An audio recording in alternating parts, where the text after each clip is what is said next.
जर तुम्ही एक प्रेग्नंट कपल आहात तर हा व्हिडिओ तुमच्या सक्सेसफुल ब्रेस्ट फिडिंगसाठी खूप महत्त्वाचा ठरणार आहे. तुम्हाला माहिती आहे का, डिलिव्हरी नंतरचे 7 दिवस हे सक्सेसफुल ब्रेस्ट फिडिंगसाठी खूप महत्त्वाचे असतात. दुर्दैवाने पहिल्या 7 दिवसात प्रॉपर स्टेप्स न घेतल्यामुळे ब्रेस्ट फिडिंग कधी प्रॉपरली इनिशिएटच होत नाही. आपण सर्व मात्र त्या नवीन आईला दोष देण्यात बिझी असतो आणि तिला गिल्टमध्ये टाकून देतो की तुझं दूधच येत नाही, आपण फॉर्म्युला देऊया. तर असं तुमच्या बाबतीतही होऊ नये त्यासाठी आजची ही रील. सो प्रेग्नंट कपल्स नीट लक्ष देऊ नये का, बाळ डिलिव्हर झालं की तुम्हाला या 2 स्टेप्स न विसरता करायच्याच आहेत. स्टेप नंबर 1 म्हणजे स्किन टू स्किन कॉन्टॅक्ट आणि स्टेप नंबर 2 म्हणजे latching in the first golden hour. ह्या 2 स्टेप्सच सक्सेसफुल ब्रेस्ट फिडिंग म्हणजेच यशस्वी स्तनपानाचा पाया आहेत. आईला डिलिव्हरी नंतर रिकव्हरी रूममध्ये बाहेर शिफ्ट केल्यावर बाळाला द्यायचंय आणि ह्या 2 स्टेप्स करायच्या. हॉस्पिटलमध्ये कितीही पाहुण्यांची गर्दी असली तरी सुद्धा बाळाला त्यांच्याकडे देण्याऐवजी तुम्ही आईकडे बाळाला द्यायचंय. स्किन टू स्किन कॉन्टॅक्टला कांगारू मदर केअर असंही म्हटलं जातं. तर हे स्किन टू स्किन कॉन्टॅक्ट द्यायचं कसं ते आता बघा. स्किन टू स्किन कॉन्टॅक्ट देण्याआधी बाळाचा समोरचा भाग उघडा ठेवा, छाती आणि पोट एक्सपोज करा. त्यानंतर बाळाला टोपी आणि मोजे नक्की घाला. बाळाला उघडं केलं की आईच्या उघड्या छातीवर बाळाला असं पालथं झोपवायचंय आणि बाळाचं डोकं एका बाजूला करायचं, म्हणजे नाक आणि तोंड दबणार नाही आणि बाळाचा श्वास रोखला जाणार नाही.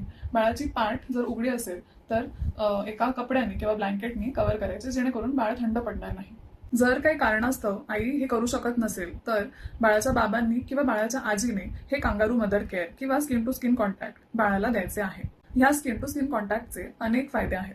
बाळासाठीही फायदे आहेत आणि आईसाठीही फायदे आहेत. स्किन टू स्किन कॉन्टॅक्टमुळे बाळाचे तापमान रेग्युलेट होते, बाळ थंड पडत नाही किंवा जास्त गरमही होत नाही.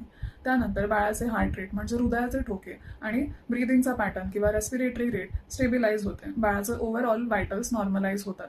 बाळाला एक वॉर्मथ आणि कोझी एन्व्हायरमेंट आईच्या कुशीमध्ये मिळते. आईच्या स्किनवर असलेले गुड बॅक्टेरियाज बाळाला मिळतात आणि त्यामुळे बाळाची इम्युनिटी सुद्धा बूस्ट होते. बाळ जर 9 महिने पूर्ण व्हायच्या आधीच डिलिव्हर झालं असेल किंवा त्याचं वजन 2.5 किलोपेक्षा कमी असेल तर ह्या स्किन टू स्किन कॉन्टॅक्ट दिल्यामुळे बाळाचं वजन वाढायला सुद्धा मदत होते. जेव्हा एक नवीन आई आपल्या बाळाला स्किन टू स्किन कॉन्टॅक्ट देते तेव्हा तिचेही स्ट्रेस लेवल्स कमी होतात. तिच्या बॉडीमध्ये ऑक्सिटोसिन आणि प्रोलॅक्टिन नावाचे हॉर्मोन्स रिलीज होतात आणि ह्या हॉर्मोन्समुळे ब्रेस्ट मिल्क प्रोडक्शनसाठी मदत होते. या हॉर्मोन्समुळे आईची गर्भपिशवी प्री प्रेग्नन्सी स्टेटच्या साईजमध्ये रिड्यूस व्हायला मदत होते, म्हणजेच युटरस कॉन्ट्रॅक्ट होत जाते आणि कॉन्ट्रॅक्शन झाल्यामुळे पोस्टपार्टम ब्लिडिंग जे होत असतं तेही कमी होतं. Step number 2 is latching in the first golden our.